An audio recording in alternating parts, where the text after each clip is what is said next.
तो बिहार में इस वक्त सियासी भूचाल है। कोई जेडीयू को डूबता हुआ जहाज कह रहा है तो कोई आगे बढ़ता हुआ दौड़ता हुआ जहाज। लेकिन इस जहाज से कौन उतरने की तैयारी कर रहा है और कौन इस नए सफर में उसका साथी बनने जा रहा है, यह फिलहाल एक सवाल है और इसी पर हम चर्चा भी कर रहे हैं। प्रदीप जी, मैं आपके पास आना चाहूंगी। पूरी चर्चा आप सुन रहे थे, क्या लग रहा है आपको कि बिहार में ये जो गठबंधन है, क्या इस गठबंधन के जो दोनों साथी हैं ये बस एक दूसरे को झेल रहे हैं और ये खाई वाकई अब बहुत बढ़ चली है क्या? नहीं, मुझे तो मृत्युंजय कुमार जी की और राजीव रंजन जी की बात सुनकर लगा कि जैसे गठबंधन टूट चुका है और ये लोग बता रहे हैं कि किस वजह से टूटा, उसके कारण क्या है। तो ये जो बातें बोली जा रही हैं, ये साथ चलने वालों की, गठबंधन के साझीदारों की बात नहीं। हमारा इको हो रहा है, जरा सा ठीक कराइएगा। जी, मैं आवाज ठीक करवाने की कोशिश करती हूँ सर, बात पूरी कीजिएगा। ये शिकायत की जा रही है कि ये बीजेपी की ओर से कमी थी जिसकी वजह से ये परिस्थिति बनी। समस्या क्या है? मूल समस्या जो नीतीश कुमार और बीजेपी के गठबंधन में, जेडीयू बीजेपी गठबंधन में है कि नीतीश कुमार गठबंधन की सरकार को एक पार्टी की सरकार की तरह चलाना चाहते हैं। पहली समस्या। दूसरी, उनको ये बात उनको अभी तक पची नहीं है। देखिए, उसके उदाहरण भी है दूसरे राज्य से कि जेडीयू इस गठबंधन की नंबर 1 पार्टी से नंबर 2 पार्टी। यही समस्या उद्धव ठाकरे की थी कि शिवसेना नंबर 1 से नंबर 2 की पार्टी हो गई गठबंधन में। इसको वो स्वीकार नहीं कर पाए। आज क्या स्थिति है बताने की जरूरत नहीं। भविष्य में क्या होगा जेडीयू बीजेपी गठबंधन का मुझे पता नहीं, लेकिन जो परिस्थिति है उसमें ये तय लग रहा है कि गठबंधन तो टूट चुका है, उसकी औपचारिक घोषणा होना बाकी है। जिस तरह के बयान एक दूसरे के खिलाफ आ रहे हैं, जिस तरह के षड्यंत्र की बात ललन सिंह ने आज बात कही कि एक षड्यंत्र हो चुका 2020 में चिराग पासवान की ओर इशारा था और दूसरा हो रहा था आरसीपी की ओर इशारा। तो ये मतलब ये बीजेपी षड्यंत्र कर रही है नीतीश कुमार के खिलाफ। तो अब बीजेपी इससे ज्यादा क्या करना चाहिए बीजेपी को, या किसी बीजेपी के अलावा भी कोई पार्टी हो गठबंधन में, तो क्या करना चाहिए? पहले दिन से जब से अलायंस हुआ, जितनी राजनीतिक हैसियत यानी जनाधार के हिसाब से थी जेडीयू की, नीतीश कुमार की, उससे ज्यादा देने की कोशिश की गई। अलग होके देख लिया नीतीश कुमार। राजीव रंजन जी जिस गठबंधन मॉडल की बात कर रहे थे अटल जी के, उसको तो नीतीश कुमार ने 2013 में तोड़ दिया, छोड़कर चले गए और 2014 का लोकसभा चुनाव अकेले लड़े, 2 सीटें आई। उस समय तक उनकी छवि जो है गवर्नेंस के मुद्दे पर अपने चरम पर थी। इसके बावजूद लोकसभा की सिर्फ 2 सीटें मिली। तो कई बार होता है पार्टियों को अपनी जो वास्तविक हैसियत है, जमीनी हकीकत है, उससे लगता है कि हमारी जो हमें जो मिलना चाहिए उससे बहुत ज्यादा मिलना चाहिए।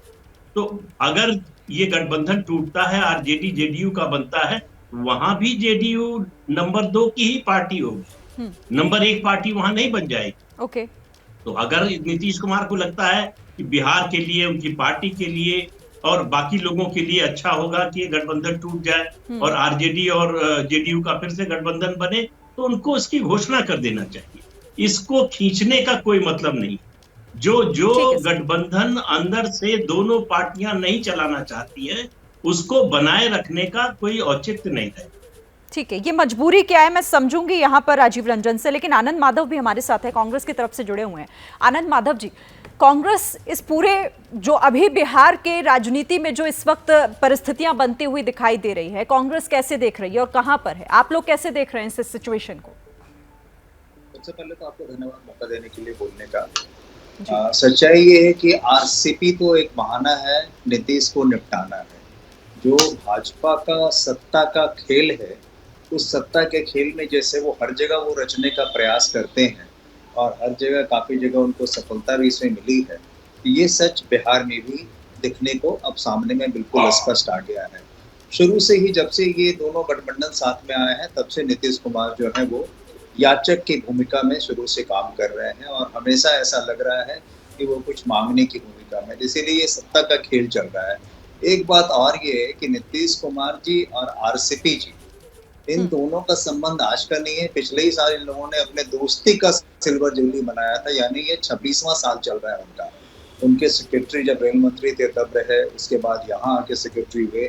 अगर ये भ्रष्टाचार का खेल चल रहा था तो निश्चित रूप से हिस्सा ऊपर भी जाता होगा, क्योंकि ये कि जो उनके सचिव अगर कुछ कर रहे हैं, उनके साथ रहने वाले लोग कर रहे हैं। पूरे बिहार में ये बात की चर्चा थी आरसीपी टैक्स, इसमें कहीं कोई दो मत नहीं है।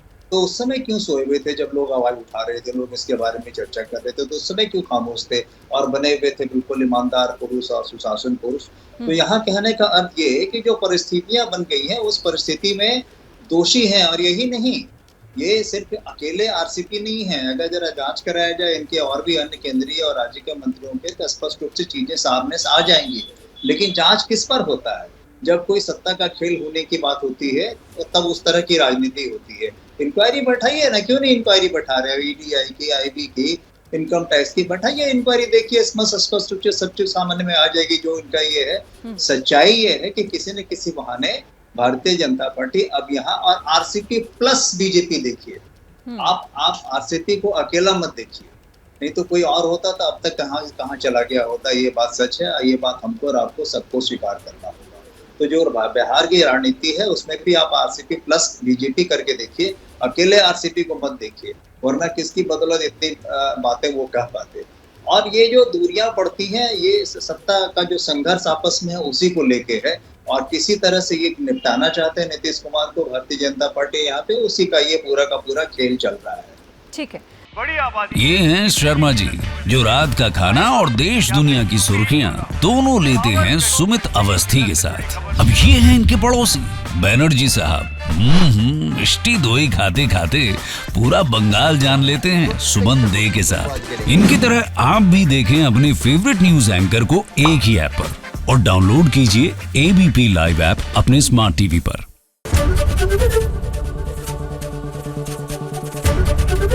एबीपी न्यूज आपको रखे आगे।